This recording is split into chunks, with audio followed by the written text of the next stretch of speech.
The scorching prairie sun cast long shadows across the weathered boards of Clearwater Junction's only church as Zara Matthews stood frozen, her white wedding dress suffocating her like a shroud. The whispers rippled through the congregation before the full impact of what was happening hit her. The words from the hastily scribbled note trembled in her hands. "I cannot marry a woman whose face will forever remind me of tragedy. Forgive me." Her fiancé, Thomas Blackwell, wasn't coming.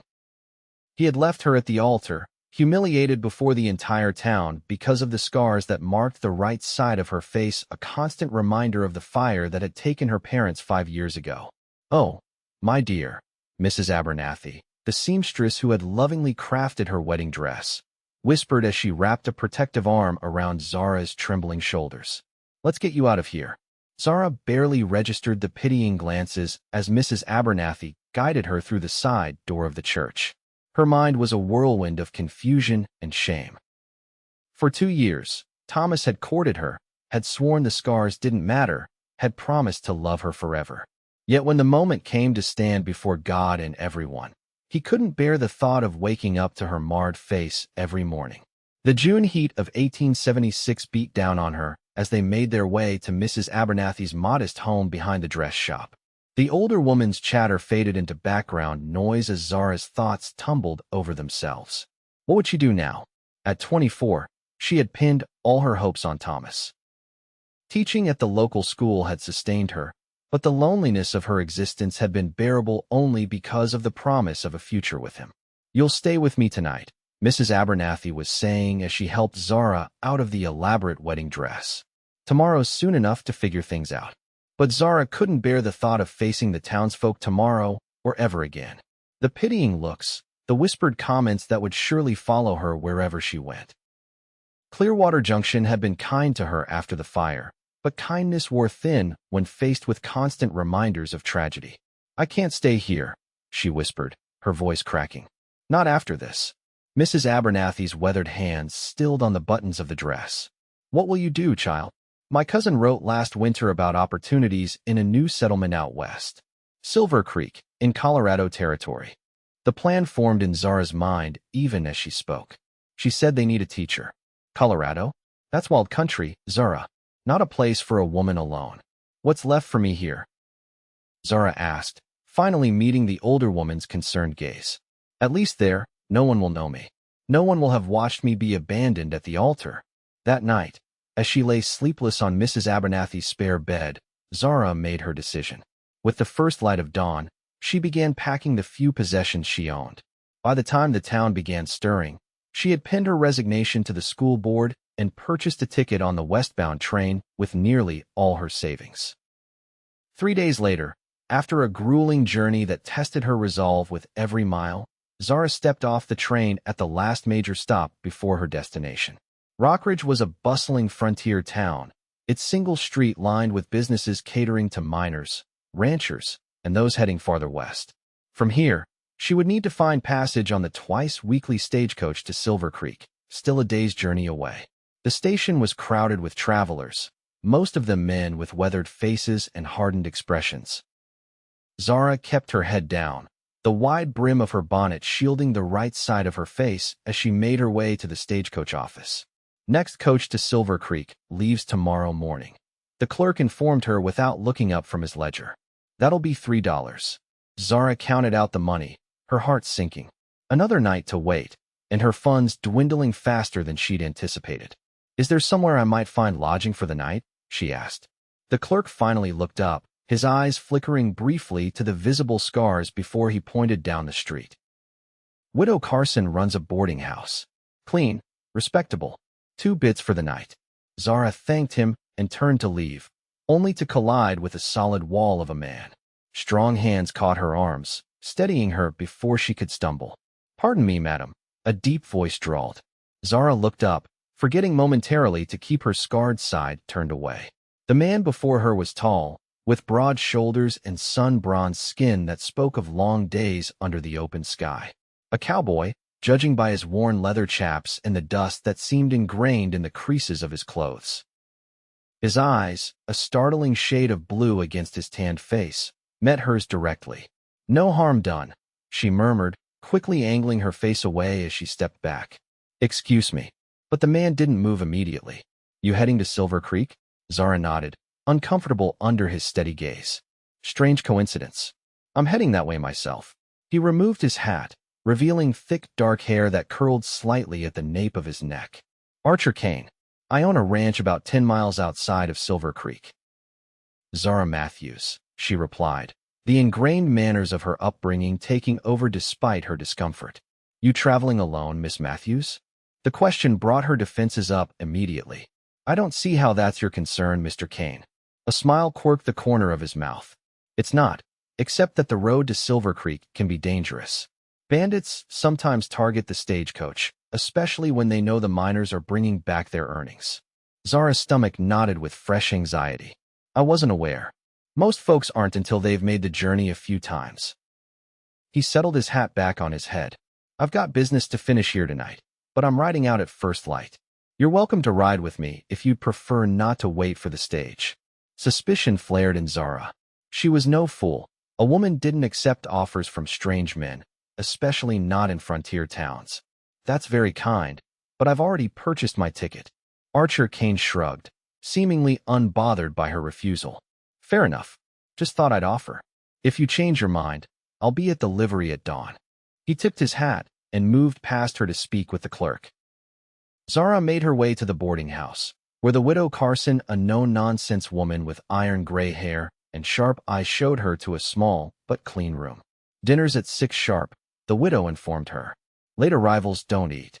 Alone in the sparse room, Zara sat on the edge of the bed and finally allowed herself to feel the full weight of exhaustion.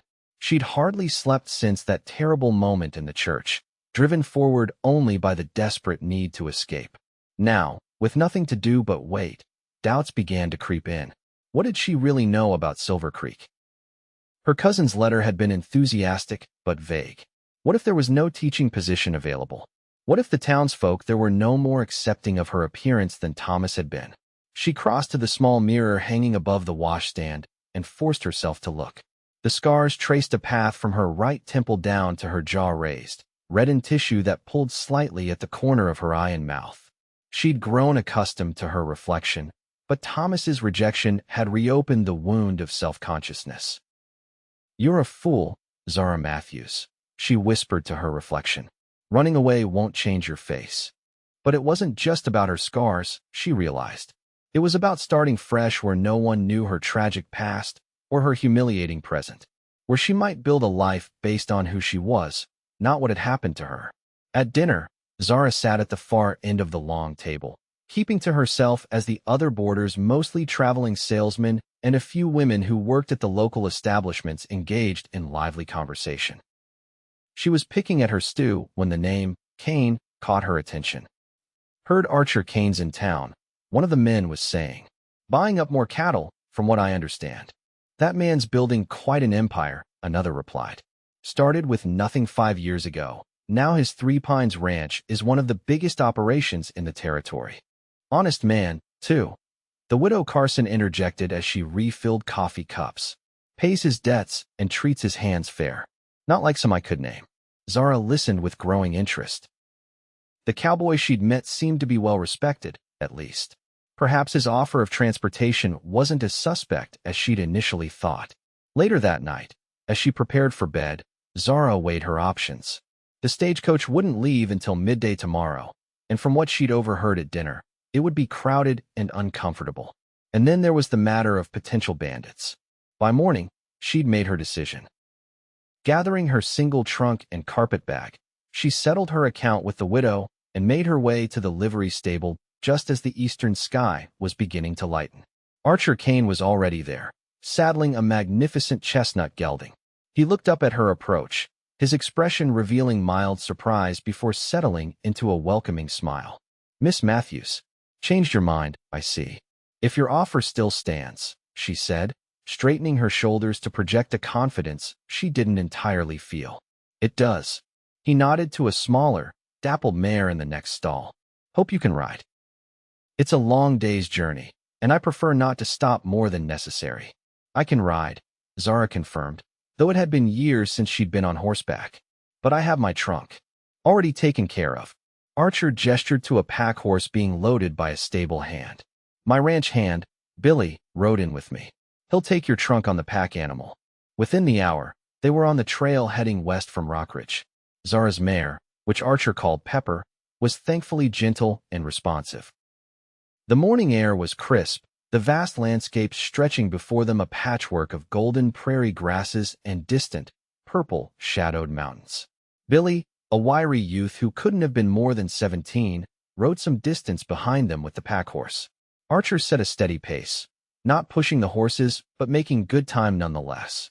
You never mentioned what brings you to Silvercreek, Archer said after they'd been riding in companionable silence for nearly an hour. Zara hesitated, unsure how much to reveal. My cousin lives there. She mentioned they need a teacher for the settlement's children. That would be Martha Holden. Archer asked, surprising her. Yes. Do you know her? Silvercreek's not that big, he replied with a chuckle. Martha's husband, Daniel, does blacksmith work for my ranch occasionally. Good people. Relief washed through Zara. At least her cousin and her husband were well regarded. Have you lived in the area long, Mr. Kane?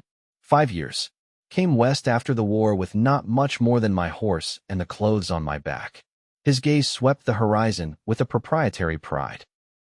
Found a piece of land nobody wanted because the water rights were disputed. Sorted that out, started with a few head of cattle, and built from there. The war? Zara asked, noting that he didn't look old enough to have fought in the conflict that had ended 11 years ago. A shadow crossed his face. Joined up in 63. Lied about my age, I was 16. Served under General Sherman until Appomattox. Zara did the calculation. That would make him about 29 now, older than she'd initially thought. It must have been difficult, coming back after that. For a while. His tone suggested there was more to the story, but he didn't elaborate. Instead, he changed the subject. You said you aim to teach. You've done that before. Yes, in Clearwater Junction, back in Missouri. For 5 years. She was grateful for the shift in conversation. I taught children from 6 to 16, though most of the older boys only attended in winter when they weren't needed for farm work. You'll find it's much the same here, Archer said, though the settlement's growing fast. Lot of families moving in now that the silver mine's proving profitable and the railroad's planning to extend the line. They rode on, the conversation flowing more easily than Zara would have expected. Archer was knowledgeable about the territory, pointing out landmarks and sharing stories of the area's settlement.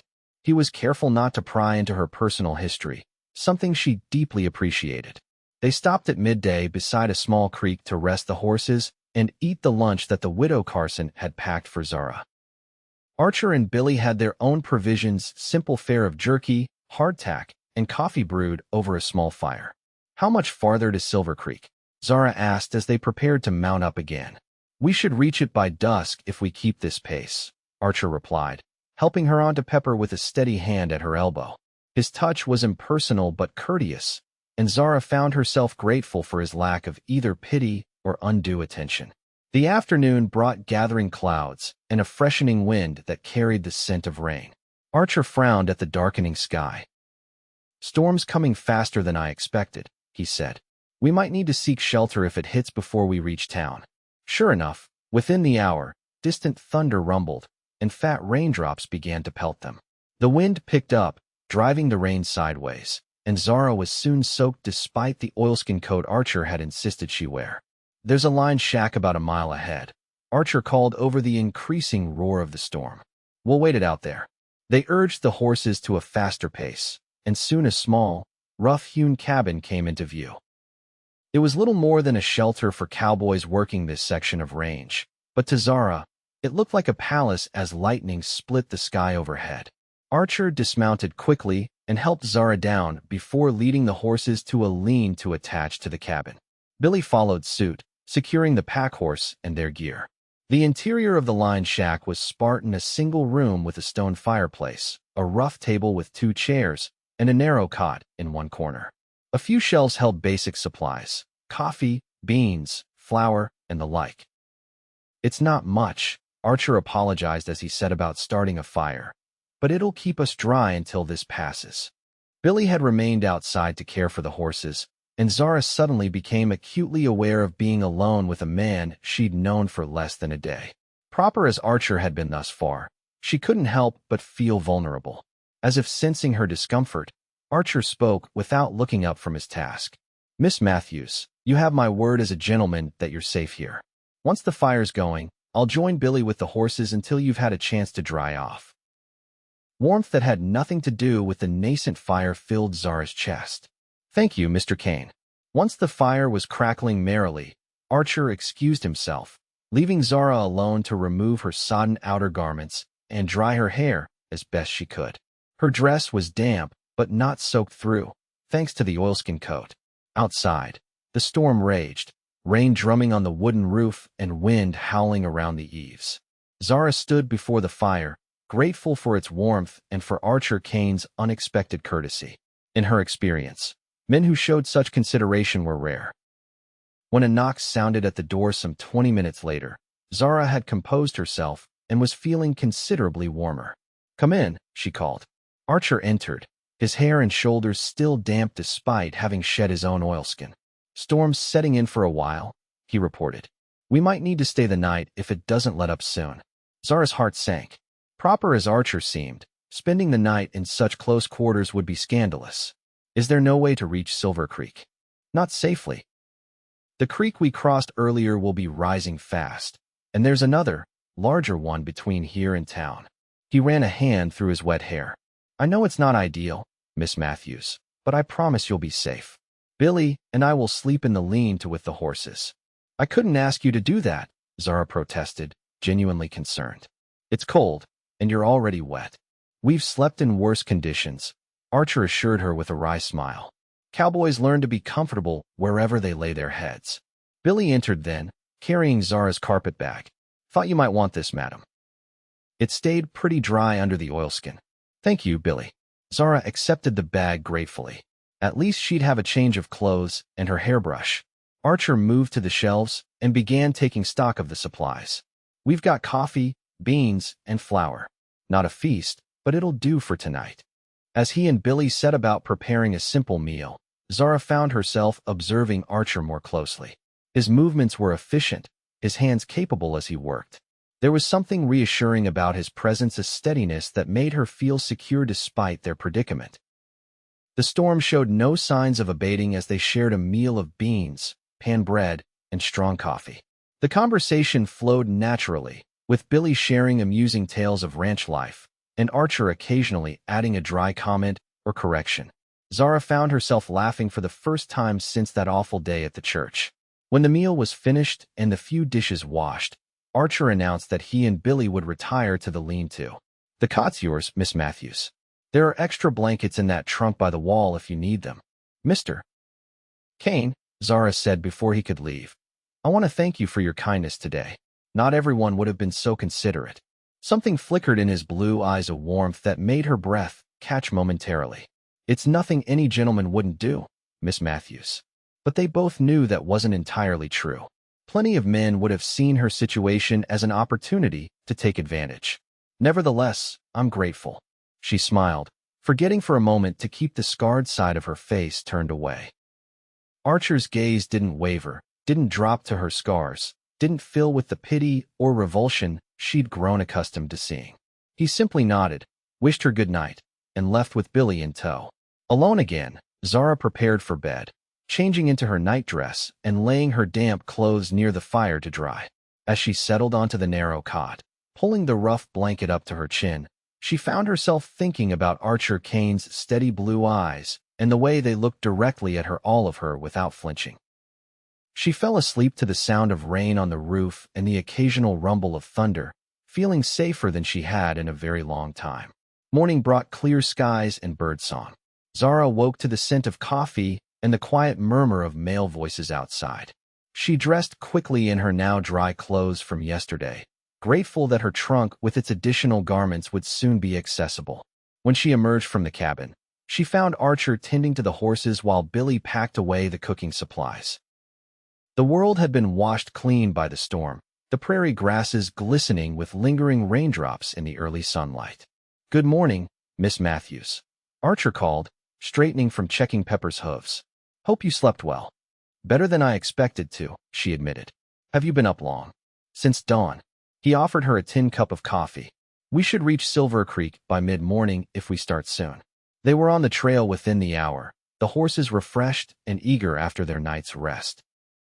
True to Archer's prediction, the spire of Silvercreek's church came into view just as the sun reached its zenith. The settlement was larger than Zara had expected, several dozen buildings arranged along a main street, with houses scattered on the outskirts. Your cousin's place is on the north end of town, Archer informed her as they rode down the main street, drawing curious glances from the townsfolk going about their business. Her husband Smithy is attached to their home. Zara's stomach fluttered with nervous anticipation. She'd written to Martha about her imminent arrival, but had no way of knowing if the letter had arrived ahead of her. What if they weren't prepared for her? What if there was no teaching position after all?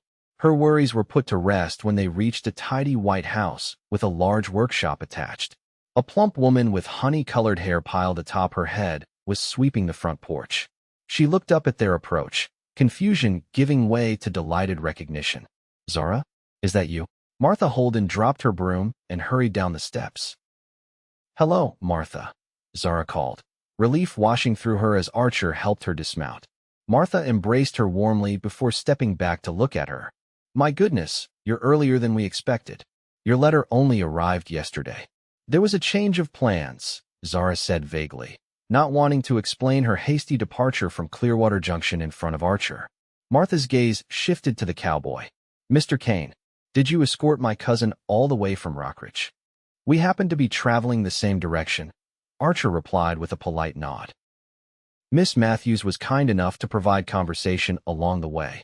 Martha's eyes twinkled with interest as she looked between them. "Well, isn't that fortunate? Please, come inside, both of you. Daniel's at the forge, but he'll want to greet you." "I should get back to the ranch," Archer demurred. "Billy can help bring Miss Matthews's trunk inside before he heads back with me." "Nonsense. At least stay for some refreshment after your journey," Martha insisted, already turning toward the house. "I just baked apple pie this morning." Archer glanced at Zara, who found herself hoping he would accept. Well, when pie is involved, it would be ungentlemanly to refuse, he said with a smile that creased the corners of his eyes.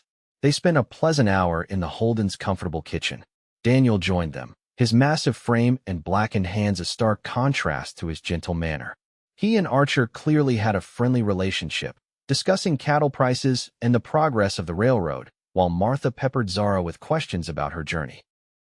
"The town council will be so pleased you've arrived," Martha said as she poured more coffee. "The school's been without a teacher since Miss Winters left to get married last month. They're hoping to reopen next week if you're amenable." "So soon?" Zara hadn't expected to begin teaching immediately. "I need to review the curriculum and prepare." "Miss Winters left all her materials," Martha assured her. "And the council's desperate enough that they'd probably give you an extra week if you asked." "Where will Zara be staying?" Archer asked, surprising both women with his question. Martha looked momentarily flustered. "Well, we'd planned for her to stay with us initially, but with the baby coming." She placed a hand on her slightly rounded belly. "Congratulations," Archer said warmly. "Thank you." Martha beamed before continuing. "We thought perhaps Mrs. Layton might take Zara in. She has rooms to let above the millinery shop." "Agnes Layton?" Archer's expression tightened almost imperceptibly. "Her place is rather basic." "It would only be temporary," Martha assured him. "Just until Zara gets settled and can perhaps find something more permanent." Zara felt a flicker of unease at Archer's reaction. "Is there something wrong with Mrs. Layton's boarding house?" Archer hesitated. "Not wrong, exactly. It's clean enough. But Mrs. Layton can be difficult, especially with younger women. She's a terrible gossip," Daniel contributed bluntly, "and judgmental as a church full of elders." Martha sighed. "She is rather set in her ways. But there aren't many options for single women in Silvercreek unless they want to stay at the hotel, which isn't appropriate for a respectable lady like Zara." "What about the old Miller place?" Archer suggested. "Hasn't the town council been maintaining it for visiting officials?" Daniel nodded thoughtfully. "That's not a bad idea. It's small but self-contained, and only a short walk from the school." "Would the council consider letting it to Zara?" Martha asked. "As part of her compensation, perhaps?" "I could speak with Mayor Thornton," Archer offered. "I'm heading to his office after this to discuss the cattle drive route." Zara was touched by his continued assistance, but didn't want to impose further. That's very kind, Mr. Kane, but you've already done so much. It's no trouble, he assured her. The mayor owes me a favor after I helped finance the new water pump for the town square. And so it was arranged. Archer would speak to the mayor, while Martha helped Zara get settled temporarily in their spare room. The following day, they would know whether the Miller cottage might be available for Zara's use. As Archer prepared to leave, he paused beside his horse, turning to Zara, who had followed him out to say goodbye. Miss Matthews, he said, his voice pitched low enough that only she could hear. Silvercreek is a good town with good people, but small communities can be quick to form opinions. If you encounter any difficulties, please know that you can call on me. His gaze was direct, and Zara realized he'd noticed how carefully she angled her face away from strangers, how she'd tensed when meeting new people. Somehow, he'd sensed her vulnerability without her having to explain. Thank you, she said simply, unable to find words for how much his understanding meant. He tipped his hat and mounted his horse. I'm sure we'll see each other again soon, Miss Matthews. As she watched him ride away, Billy following with the pack horse, Zara felt an unexpected sense of loss. In the space of a day, Archer Kane had become something of an anchor in this new, uncertain chapter of her life. He's a good man, Martha said, appearing at Zara's side. One of the best in these parts. He was very kind to escort me, Zara agreed, trying to keep her tone neutral. Martha gave her a knowing look, but didn't press. Come inside, cousin. You must be exhausted, and I want to hear everything about home. That evening, after a hearty dinner and a much-needed bath, Zara sat with Martha by the fire while Daniel worked late at the forge. The time had come for explanations. I have to ask, Martha said gently. Your letter mentioned wedding plans with Thomas Blackwell. Yet here you are, alone, with barely any belongings and no mention of a husband. Zara stared into the flames, gathering her courage. There was no wedding. Thomas changed his mind. Changed his mind? What do you mean? He left me at the altar. The words still burned like acid in her throat. He sent a note saying he couldn't marry a woman whose face would forever remind him of tragedy. Martha's gasp was followed by a string of uncharacteristically colorful language. That's spineless, shallow excuse for a man. After 2 years of courtship? After all your planning? Zara nodded, tears threatening despite her resolve to move forward. I couldn't stay there, Martha. Not with everyone knowing, pitying me. Oh, my dear girl. Martha moved to sit beside her, wrapping an arm around her shoulders. What a terrible ordeal. But you're here now, and you'll start fresh. Silvercreek needs a teacher desperately, and you'll be valued for your skills and your kind heart. And if the people here react the same way to my appearance. Zara couldn't help but voice her deepest fear. Martha's expression grew fierce. Then they'll answer to me. But I don't think they will. This isn't like back east where appearances matter so much. Out here, people are judged by their character and their contributions. Mr. Kane didn't seem bothered, Zara admitted. He looked me directly in the face the entire time we spoke. It was refreshing. Archer Kane has seen his share of suffering, Martha said thoughtfully. He doesn't judge people by superficial things. Zara wanted to ask what Martha meant, but her cousin changed the subject, outlining plans to visit the school the next day and meet with the town council. Eventually, exhaustion claimed her, and Zara retired to the small but comfortable guest room, her mind swirling with the events of the past few days. As she drifted toward sleep, her thoughts returned to Archer's steady blue gaze and his parting words. In this strange new place, it was comforting to know she had at least one potential ally. The next morning brought a flurry of activity. Martha introduced Zara to several prominent townsfolk, including Reverend Walsh and his wife, the general store proprietor Mr. Jenkins, and finally, Mayor Thornton himself. Miss Matthews. The mayor greeted her warmly. I've just been speaking with Mr. Kane about your situation. We're delighted to have you take over the teaching position. The children have been running wild these past weeks. Thank you for the opportunity, Zara replied, keeping her scarred side partially turned away as she'd instinctively done for years. I look forward to meeting my students. About your accommodations, the mayor continued. The town council met this morning and unanimously agreed that the Miller cottage should be part of your compensation package. It's modest but comfortable, and as Mr. Kane pointed out, conveniently located near the school. Relief washed through Zara. Having her own space, a place of privacy and independence, was more than she dared hope for. That's very generous, Mayor Thornton. Not at all. Educated women willing to brave frontier life are rare treasures, Miss Matthews. We want you to feel welcome and valued in Silvercreek. By midday, Zara had been shown the schoolhouse, a simple but well-built structure with rows of desks, a teacher's desk on a small platform, and a pot-bellied stove for winter heating. Miss Winters had indeed left detailed notes about each student and the curriculum she'd been following. There are 32 children enrolled, Reverend Walsh explained as they toured the building, ranging from 6 to 16 years of age. As Mr. Kane may have mentioned, the older boys typically attend only during the winter months. And the school supplies? Zara asked, noting the well-stocked bookshelf but limited writing materials. Mr. Jenkins handles the orders through his store. The town council provides a budget for basic supplies, and parents contribute what they can. The Reverend smiled kindly. You'll find our community supportive of education, Miss Matthews. Many of the settlers came west specifically to build better lives for their children. Their next stop was the Miller Cottage, a charming if tiny structure on the edge of town. It consisted of a main room with a small kitchen area, a bedroom just large enough for a bed and wardrobe, and a lean-to that housed a wash area. Simple furnishings were already in place. A table with 2 chairs, a small sofa before the hearth, a bed with a patchwork quilt, and basic kitchen implements. It's perfect, Zara breathed, already envisioning how she might make it her own.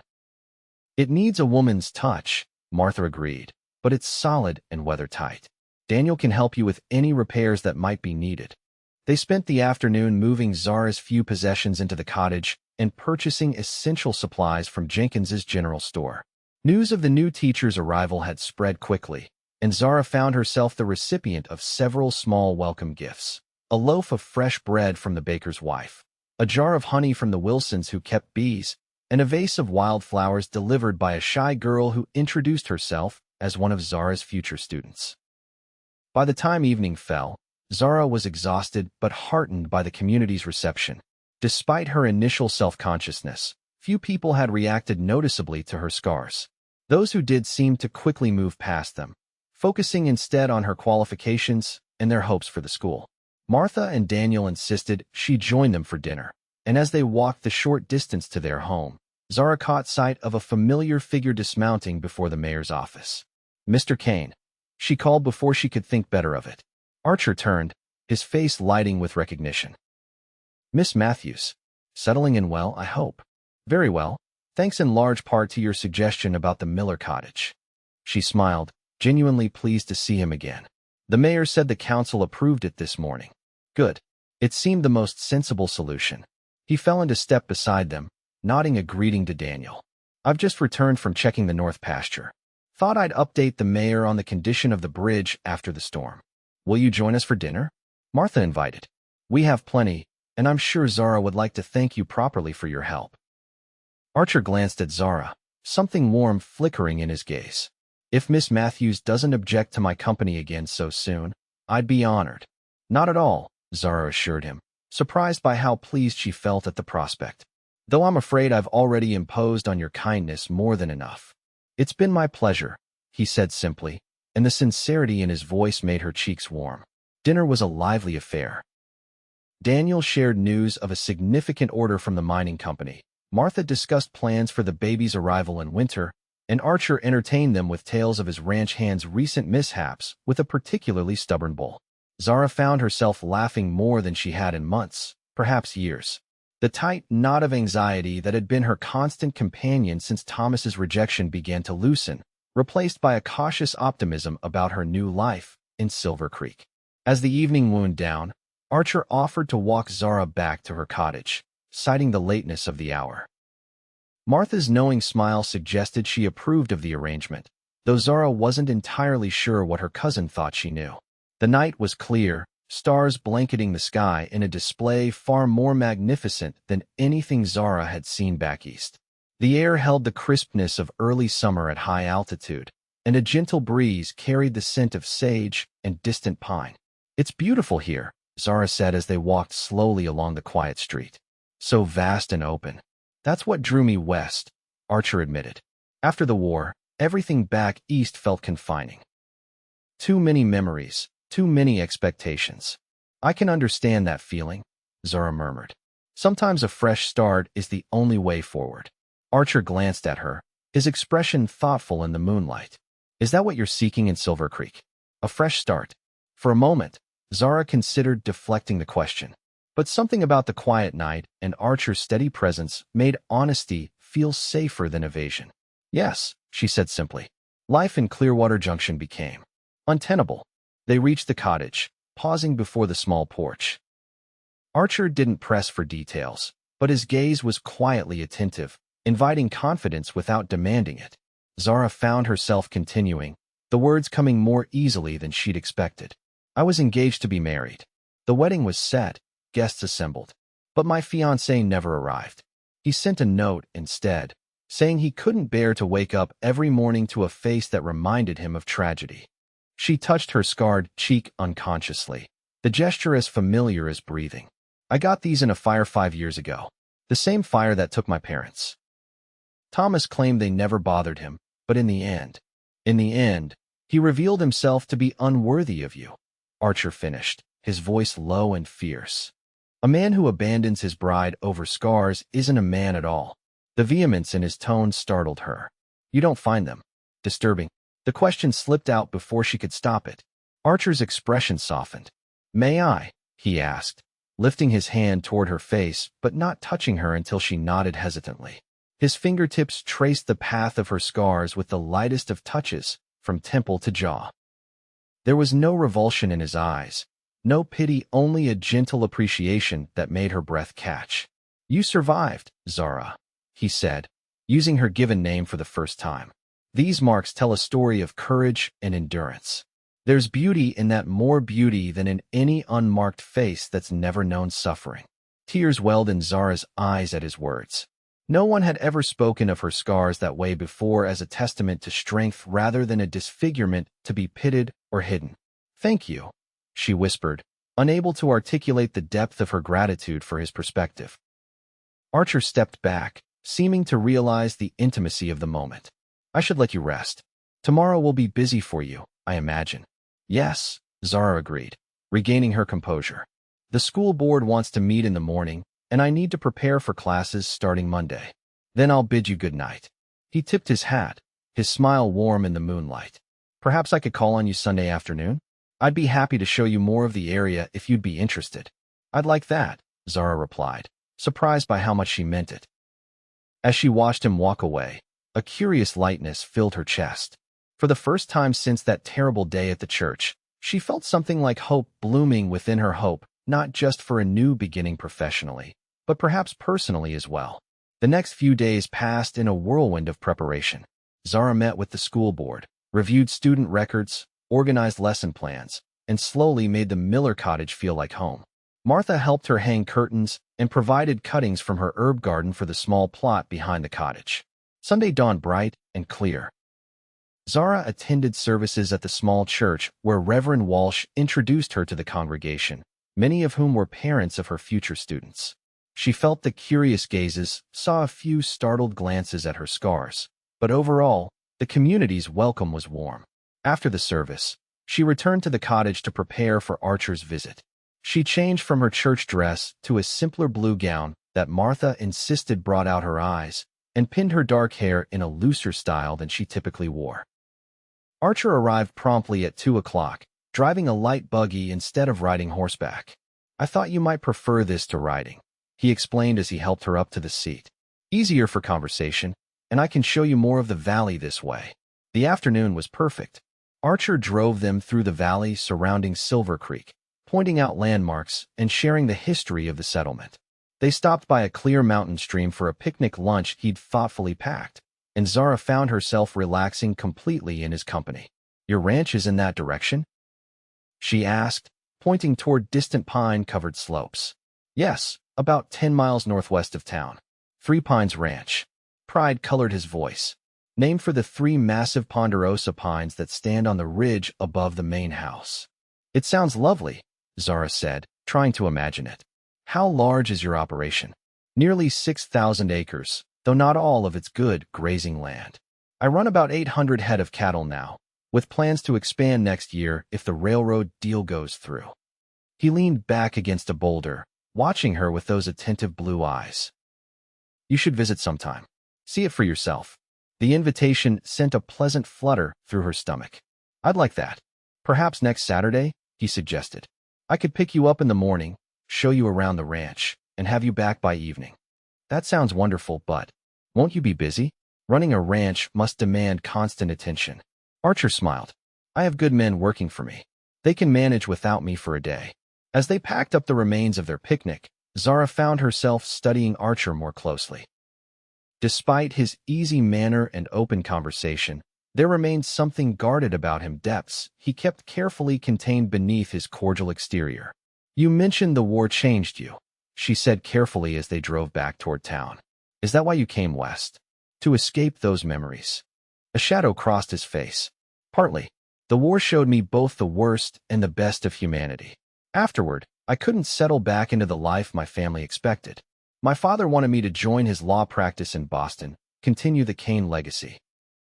But you wanted something different, Zara supplied when he trailed off. I needed to build something with my own hands, he confirmed. Something honest and tangible. The law felt like words and arguments after years of such concrete life and death reality. Did your family understand? No. His hands tightened briefly on the reins. My father considered it a betrayal of our heritage. We haven't spoken in 5 years. The pain in his voice was subtle but unmistakable. I'm sorry, Zara said softly. Family estrangement is its own kind of grief. Archer glanced at her, surprise and recognition in his expression. Yes, it is. Though I imagine losing your parents entirely is far worse. Different, not worse, Zara corrected gently. At least I have the comfort of knowing my parents loved me until the end. There's a finality to death that allows for mourning and eventually healing. Estrangement. There's always that question of what might have been, what still could be. They rode in companionable silence for a while, the buggy wheels crunching on the dirt road. Zara marveled at how easily they had slipped into these deeper conversations, how natural it felt to share thoughts she'd rarely voiced to anyone. You're very insightful, Zara Matthews, Archer said finally, his voice warm with admiration. The children of Silvercreek are fortunate to have you as their teacher. The compliment warmed her more than it should have. And Silvercreek is fortunate to have you as a neighbor, Archer Kane. They reached the cottage as the sun was beginning to dip toward the western mountains, casting long shadows across the town.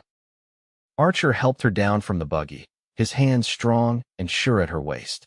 Thank you for a lovely afternoon, Zara said, reluctant to see the day end. The pleasure was mine. He hesitated, then added, I hope you'll still consider visiting the ranch on Saturday. I will. Thank you for the invitation. He tipped his hat with a smile and climbed back into the buggy. Zara watched him drive away, a curious mixture of contentment and anticipation settling in her chest. The next morning brought the start of school. Zara arrived early, arranging her desk and writing a welcome message on the blackboard. By 8 o'clock, children began arriving, some eager, some shy, a few clearly reluctant to see summer freedom curtailed. Good morning, she greeted each one with a warm smile, noting names from Miss Winters's records and trying to commit faces to memory. A few of the younger children stared openly at her scars, but most either didn't notice or politely averted their eyes after the initial surprise.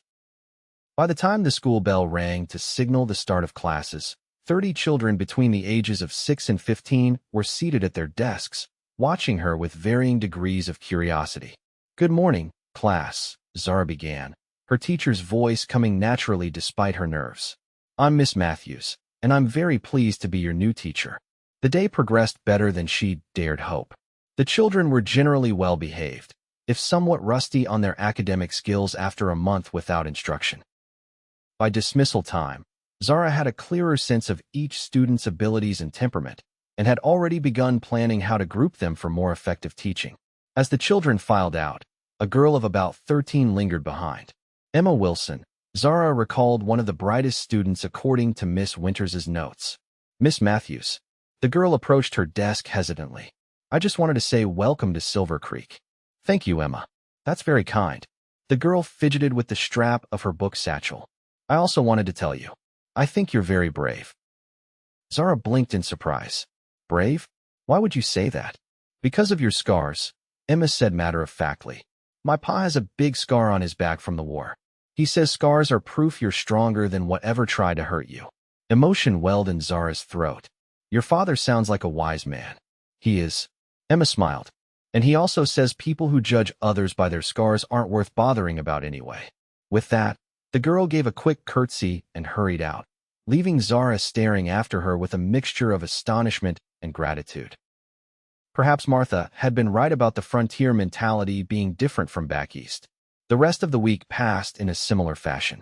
Zara established routines with her students, renewed acquaintances with townsfolk, and slowly began to feel less like an outsider and more like a community member. Several parents stopped by the school to introduce themselves, all unfailingly polite and seemingly unconcerned by her appearance. By Friday afternoon, Zara was exhausted but satisfied with her first week of teaching. She was looking forward to Saturday's excursion to Three Pines Ranch with an anticipation that had little to do with seeing the property and everything to do with spending more time with its owner. Archer arrived at the cottage just after 8 on Saturday morning, driving the same buggy but dressed more formally than she'd seen him before. Clean black trousers, a crisp white shirt, and a well-cut jacket. His usual hat was replaced by a newer one, and his boots were polished to a shine. Good morning, he greeted her, his eyes warming as they took in her appearance. Zara had chosen her best day dress for the occasion, a deep green that complemented her coloring. You look lovely. Thank you. She accepted his hand to climb into the buggy. You look quite distinguished yourself. A smile quirked his mouth. Ranch hands would laugh themselves silly to hear that description, but I thought the occasion warranted something better than my usual working clothes. The journey to Three Pines Ranch took just over an hour, the road winding through increasingly mountainous terrain before descending into a verdant valley cradled by pine-covered slopes. As they crested a ridge, Zara caught her first glimpse of the ranch spread out below them, a substantial main house built of logs and stone, several outbuildings, corrals, and vast pastures where cattle grazed peacefully. It's beautiful, she breathed, taking in the scene. True to its name, 3 enormous pines stood sentinel on the ridge above the house, their massive trunks and spreading branches creating a natural landmark visible for miles. It's home, Archer said simply, but the pride in his voice was unmistakable. I built the house myself, with help from my men. Took nearly a year, but it's solid enough to withstand anything these mountains can throw at it. As they approached, several cowboys paused in their work to wave or call greetings. A gray-haired woman emerged from the main house, wiping her hands on an apron and shading her eyes against the morning sun. That's Mrs. Holloway, Archer explained. She keeps house for me and makes sure the men don't starve when they're working close to home. Mrs. Holloway greeted them warmly as Archer helped Zara down from the buggy. So you're the new school teacher everyone's talking about, the older woman said, her keen eyes taking in Zara's appearance without lingering on her scars. About time this place had a feminine visitor who isn't somebody's grandmother. Mrs. Holloway, Archer admonished, though his tone was affectionate. Miss Matthews will think we have no manners at all. Pish, the housekeeper replied with a wave of her hand. Girl needs to know what she's getting into, spending time with the most eligible bachelor in 3 counties. Zara felt her cheeks warm at the implication, but Mrs. Holloway was already turning back toward the house. Come in, come in. I've got coffee brewing and fresh biscuits just out of the oven. The main house was far more comfortable than Zara had expected. The large main room featured a massive stone fireplace, well-crafted furniture that combined practicality with artistry, and surprisingly refined touches like bound books on shelves and landscape paintings on the walls. You have a beautiful home, Zara said as Archer showed her around. It's not at all what I imagined a bachelor rancher's dwelling would be like. I spent my childhood in a house filled with beautiful things, Archer admitted. When I came west, I wanted simplicity, but not crudeness. A man should surround himself with things that elevate the spirit, even in the wilderness. After coffee and Mrs. Holloway's excellent biscuits, Archer took Zara on a tour of the ranch operations. They visited the barn where prized breeding stock was kept, the blacksmith shop where a burly man named Peterson was shoeing a magnificent stallion, and the bunkhouse where the cowboys lived when not out with the herds. Billy, whom Zara remembered from their journey, tipped his hat respectfully when they encountered him mending tack outside the stable. "Nice to see you again, Miss Matthews. Settling in all right in Silvercreek?" "Very well, thank you, Billy," she replied with a smile. "I understand you helped build all this." The young man ducked his head modestly. "Just did what the boss asked, madam. Mr. Kane's the one with the vision." By midday, they had seen most of the main ranch complex. Archer suggested they take lunch up to his favorite spot on the property, a small meadow near the 3 great pines that gave the ranch its name. Mrs. Holloway had packed a generous picnic basket, and they rode up to the ridge on horseback, Zara mounted on the gentle Pepper whom she remembered from their earlier journey. The view from the top was breathtaking, the ranch laid out below them, and beyond it, the vast expanse of mountains and valleys stretching to the horizon. "Now I understand why you chose this place," Zara said as they spread a blanket in the shade of the largest pine. "It feels like the roof of the world." "That's exactly how I felt the first time I stood here," Archer agreed, unpacking the basket. "I'd been wandering for months after leaving Boston, working odd jobs on ranches across the territory. The moment I saw this valley, I knew I'd found what I was looking for." They ate in companionable silence for a while, enjoying the fresh air and spectacular scenery. Zara found herself studying Archer's profile against the backdrop of endless sky, appreciating the strong lines of his jaw and the quiet confidence he exuded. "What are you thinking?" he asked, catching her gaze. Zara considered deflecting, but opted for honesty instead. "I was thinking how different you are from Thomas, from most men I've known, actually. There's a certainty about you, a sense that you know exactly who you are and what matters to you." Archer's expression turned thoughtful. "The war does that to a man, I suppose. Forces you to confront what you value most when everything else is stripped away." He paused, then added more softly, "Or perhaps it's just that I've had the freedom to become who I wanted to be, not who others expected." "Freedom can be terrifying," Zara observed, "especially when you've spent your life trying to meet others' expectations. Is that how you felt before?" He gestured vaguely toward her face. "Yes," she admitted. "Before the fire, I was exactly what a young lady of good family should be, concerned with propriety and appearances, focused on making a suitable match. Afterward, well, survival has a way of clarifying priorities." "And what are your priorities now, Zara Matthews?" Archer asked, his blue eyes intent on hers. She considered the question carefully. "To build something meaningful.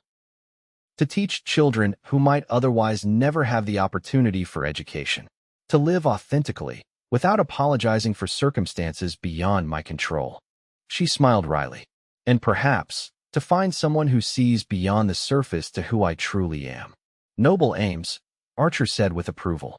"And entirely achievable, I'd say." As the afternoon waned, they packed up their picnic and rode back down to the main house. Mrs. Holloway insisted they stay for an early supper, and Zara found herself reluctant to leave the peaceful sanctuary of 3 Pines Ranch. "You're welcome here any time," Archer told her as they drove back towards Silvercreek in the golden light of approaching sunset. "The ranch can be isolating sometimes. It would be nice to have a friend visit occasionally." "A friend," Zara repeated, testing the word. Was that what they were becoming?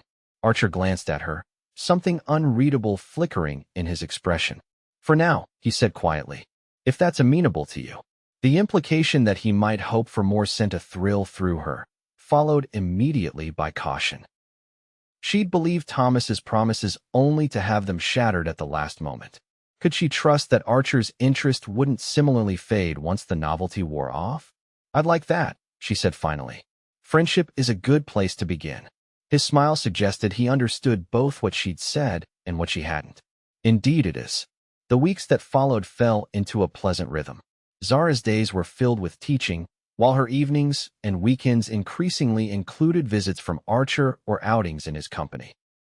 They attended church socials together, rode through the countryside on fine days, and spent quiet evenings in conversation at the cottage or the Holden's home. The townsfolk soon accepted their friendship as a matter of course, though Zara occasionally caught knowing glances between matrons when Archer escorted her to community events. For the most part, Silvercreek had welcomed her warmly, her skills as a teacher outweighing any initial reactions to her appearance. There were exceptions, of course. Mrs. Layton, the milliner, never failed to purse her lips disapprovingly when Zara passed her shop, especially if Archer was at her side. And Thomas Green, the banker's son who fancied himself the town's most eligible bachelor, made several cutting remarks about damaged goods within Zara's hearing at the harvest dance in late August. But these were minor shadows on an otherwise brightening landscape. Zara found herself smiling more, laughing often, and gradually letting go of the defensive habits she'd developed after the fire.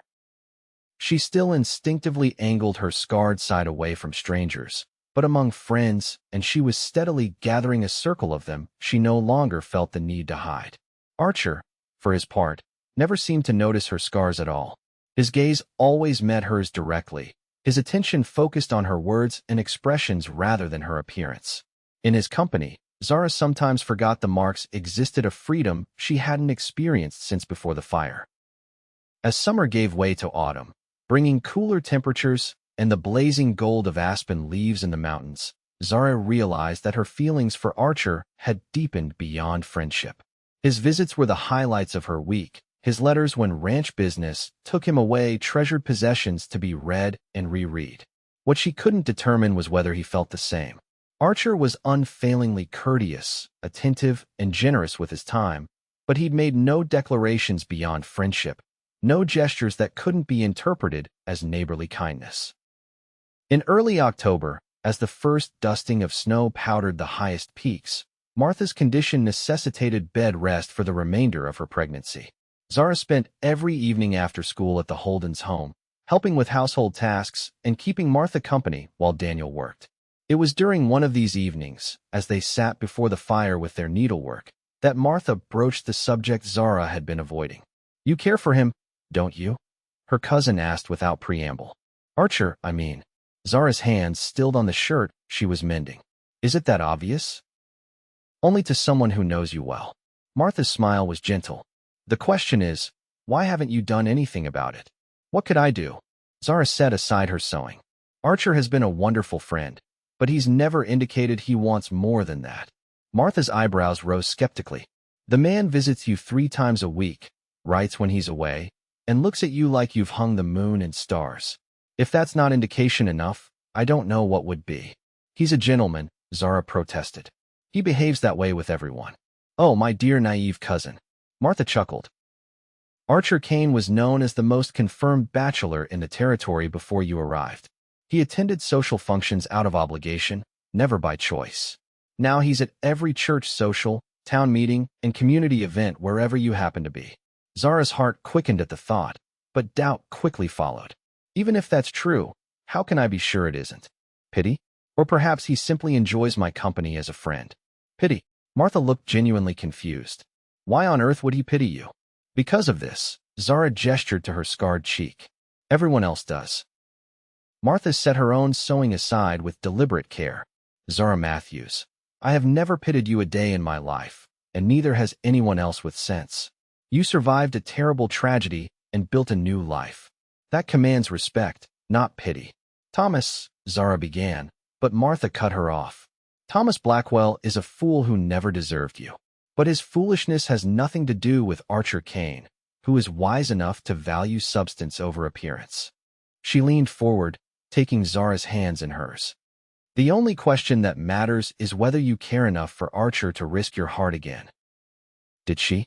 The thought of opening herself to potential rejection was terrifying, but the alternative, allowing fear to deny them both the chance at happiness, seemed worse. "I do care for him," Zara admitted softly. "More than I've ever cared for anyone. But I don't know how to indicate that I might welcome more than friendship." Martha's smile turned mischievous. "I have an idea about that." The following Saturday, Archer arrived at the cottage as usual, planning to take Zara for a drive before the weather turned too cold for such outings. But instead of Zara, he found Martha sitting on the porch, wrapped in a heavy shawl despite the relatively mild day. "Mrs. Holden," he greeted her with surprise. "Should you be out of bed?" "Probably not," Martha admitted cheerfully, but this was important. "Zara's not here." Concern immediately creased his brow. "Is she all right?" Perfectly fine. She rode out to Three Pines Ranch early this morning. Said something about needing to speak with you privately, away from town gossips. Martha's innocent expression wouldn't have fooled a child. I offered to wait here and let you know. Archer's expression shifted from concern to something more complex. She rode out alone? That's a long journey. She took Daniel's horse. Steady as they come. Martha waved away his concern. She should have arrived by now. Thank you for letting me know. Archer tipped his hat, already turning back toward his horse. I should head back immediately. Mr. Kane, Martha called after him. My cousin is the bravest person I know, but even the bravest sometimes need a little courage in return. He paused, studying her face for a moment before nodding once, understanding dawning in his eyes. I'll bear that in mind. Mrs. Holden. Zara had indeed reached Three Pines Ranch well before noon. Mrs. Holloway had welcomed her with surprise but no questions, offering coffee and informing her that Archer had ridden into town earlier. I know, Zara admitted. I hope to speak with him here, away from prying eyes. The housekeeper's expression softened with understanding. He'll be back directly when he discovers you're here. Make yourself comfortable in the parlor. I'll bring you some refreshments. Now, several hours later, Zara paced nervously before the great fireplace, second-guessing her impulsive decision. What if Martha was wrong? What if Archer saw her only as a friend? She'd be forcing an uncomfortable conversation that might ruin the easy companionship they'd established. The sound of hoofbeats outside interrupted her anxious thoughts. Moments later, the front door opened, and Archer strode in, his expression a mixture of concern and something else she couldn't quite identify. Zara, he said, removing his hat. Martha said you needed to speak with me. Yes. She clasped her hands together to stop their trembling. I'm sorry for the unconventional approach. I needed somewhere private. Archer set his hat aside and moved closer, his gaze searching her face. Is something wrong? No. Yes. I don't know. She took a deep breath. Martha seems to think. That is, I've been wondering if perhaps. Oh, this is harder than I imagined. A smile began to form at the corners of his mouth. Take your time. I'm listening. Zara squared her shoulders and decided to simply plunge ahead. Archer, these past months have been the happiest I've known in years. Your friendship has meant more to me than I can express. But I find myself wondering if friendship is all you want from me. The words hung in the air between them, and for a terrible moment, Zara thought she'd made a catastrophic mistake. Then Archer closed the distance between them in 2 strides, taking her hands in his. Zara Matthews, he said, his voice low and intense. I have been falling in love with you since the moment you looked me in the eye at that stagecoach office and refused my help. Her breath caught. You have. Completely and utterly. His blue eyes held hers, allowing her to see the truth in them. But after what you told me about Thomas, I didn't want to press you. I thought you needed time, needed to be sure. I am sure, she whispered. I've been sure for weeks, but I was afraid you saw me only as a friend, or worse, someone to be pitied because of these. She gestured to her scars. Archer's expression grew fierce. I have never pitied you, Zara. Not for a single moment. His hand came up to gently trace the path of her scars, just as he had that first night at her cottage. From the beginning, I saw a woman of extraordinary courage and grace. The scars are simply part of the story that made you who you are, the woman I love. Tears welled in Zara's eyes at his words. Even knowing that others might stare, that they might whisper about the handsome rancher and his scarred wife. Let them stare. Archer's voice was firm. Let them whisper. I'll be too busy counting my blessings to notice. His thumb brushed away a tear that had escaped down her cheek. You're beautiful to me, Zara. Every part of you. She smiled through her tears. Martha was right. You do look at me as if I've hung the moon and stars. Because you've illuminated my world, he said simply, and then he was kissing her, his lips gentle but sure against hers. Zara melted into the kiss, her arms sliding around his neck as his encircled her waist. Everything else fell away, all the doubts, all the painful memories, all the years of hiding, leaving only this moment, this man, this newfound certainty that she was exactly where she belonged. When they finally broke apart, both breathing a little harder, Archer rested his forehead against hers. I should have done that weeks ago. Yes, you should have, she agreed with a smile. We've wasted precious time. Then let's not waste any more. He stepped back slightly, still holding her hands in his. Zara Matthews, would you do me the extraordinary honor of becoming my wife? Joy bubbled up inside her, bright and effervescent. Yes, Archer Kane. Yes, I will. Their wedding took place in mid-November, just before the first major snowfall of the season. The little church in Silvercreek was filled to capacity with townsfolk, Archer's ranch hands, and a few guests from neighboring settlements. Martha, enormous with her imminent child but radiant with happiness for her cousin, served as matron of honor, while Daniel stood as Archer's best man. Zara wore a gown of ivory satin, simpler than the elaborate creation she'd worn for her aborted wedding to Thomas, but far more suited to her taste. Her hair was arranged in a crown of braids interwoven with late autumn flowers, and she carried a bouquet of pine boughs and dried roses. As she walked down the aisle on Reverend Walsh's arm, in lieu of her deceased father, Zara felt none of the nervous anticipation that had marked her previous trip to the altar. Instead, a profound sense of rightness filled her as she approached Archer, who waited for her with undisguised adoration in his eyes. The ceremony was brief but heartfelt. When the Reverend pronounced them husband and wife, Archer kissed her without hesitation, his hands cradling her face scars, and all before all of Silvercreek. The cheers that erupted suggested the community heartily approved of the union. The celebration afterward, held in the town hall, continued well into the evening. Martha had insisted on organizing the event despite her condition, ensuring that no detail was overlooked. There was music and dancing, abundant food and drink, and more goodwill than Zara had ever experienced in one place. Late in the evening, as Archer led her in a waltz, Zara caught sight of Mrs. Layton watching them with an expression that had softened considerably from her usual disapproval. "I think even your most determined critic is coming around," Zara murmured, nodding discreetly toward the milliner. Archer glanced over, then smiled down at his bride.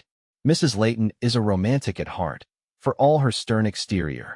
She told me last week that you were exactly what I needed to settle me down properly." Zara laughed, the sound carrying across the room and drawing smiles from those nearby. "And am I? Settling you down properly? You're giving me something I never knew I needed," he replied, his expression growing serious. "A home that's more than just a place, a home in another person." The words touched her deeply. "That's what you've given me too, Archer. A place where I belong completely, just as I am." They departed for Three Pines Ranch as the celebration began to wind down, farewelled by cheers and well wishes. Archer had spent the weeks leading up to the wedding having the main house renovated and expanded, adding a proper parlor for Zara and enlarging the master bedroom. Mrs. Holloway had supervised the improvements with enthusiasm, declaring it high time this place had a woman's touch. As they crossed the threshold of their home, Archer swept Zara into his arms, carrying her through the doorway in accordance with tradition. "Welcome home, Mrs. Kane," he said, setting her gently on her feet in the parlor where a welcoming fire blazed in the great stone hearth. "It's perfect," Zara whispered, taking in the room that somehow managed to combine Archer's preference for sturdy craftsmanship with feminine touches like curtains at the windows and a vase of dried flowers on the mantel. "There's more," Archer said, taking her hand and leading her to a door she hadn't noticed on her previous visits. He opened it to reveal a small room lined with bookshelves, a desk positioned before a window with a view of the mountains, and comfortable chairs arranged around a smaller fireplace. "Your study. For lesson planning, correspondence, or simply a place of your own." Tears welled in Zara's eyes at the thoughtfulness of the gift. "You've thought of everything. I want you to be happy here," he said simply. "I want this to be as much your home as it is mine." "I am happy," she assured him, rising on tiptoe to kiss him softly.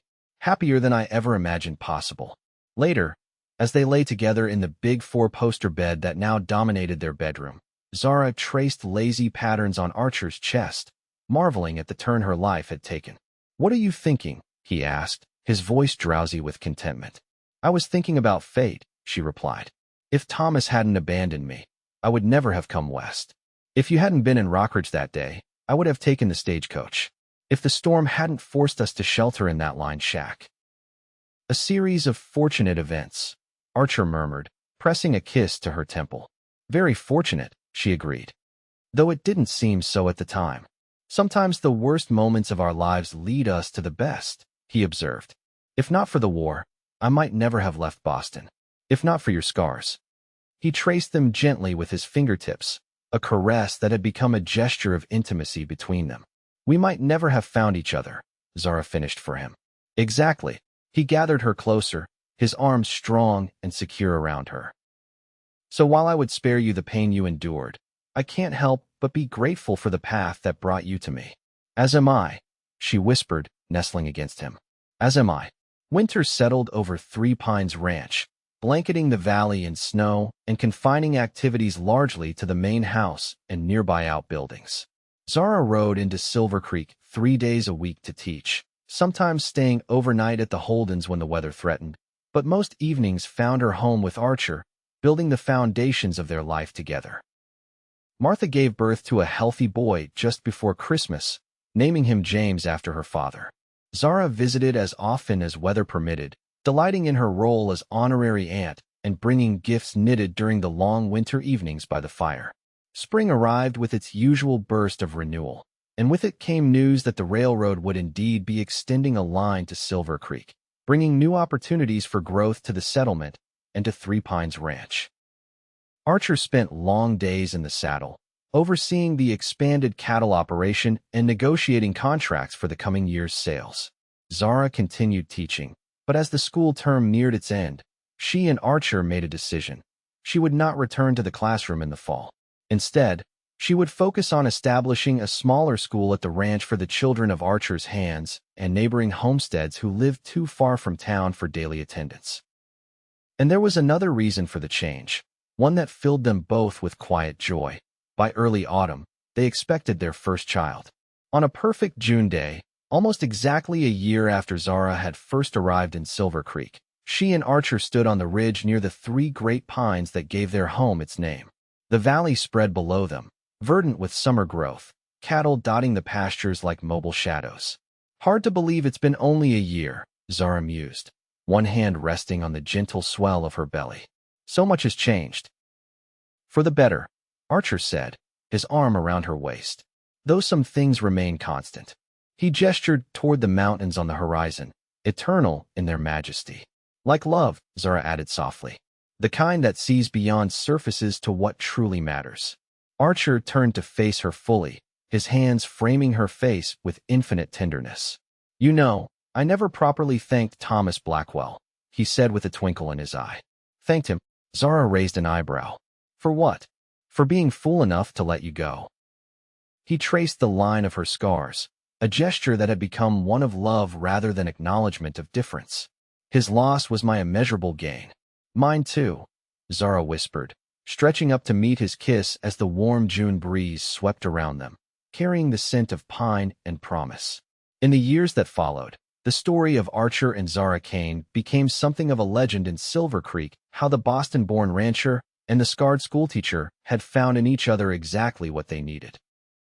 Three Pines Ranch prospered, as did the school Zara established there, which eventually grew to rival the town's own educational facilities. Their family expanded too, first with the birth of their daughter, Eleanor, followed 2 years later by twins, Robert and William. The Kane children grew up knowing the value of character over appearance, of substance over superficiality, lessons their parents embodied daily. And when, on their 25th wedding anniversary, Archer presented Zara with a locket containing miniature portraits of their family, he inscribed it with words that had defined their journey together. You're beautiful to me, every part of you, always. For in the end, that was what mattered, not the scars that life inevitably leaves on all who live fully, but the eyes that choose to see beyond them to the beauty that endures.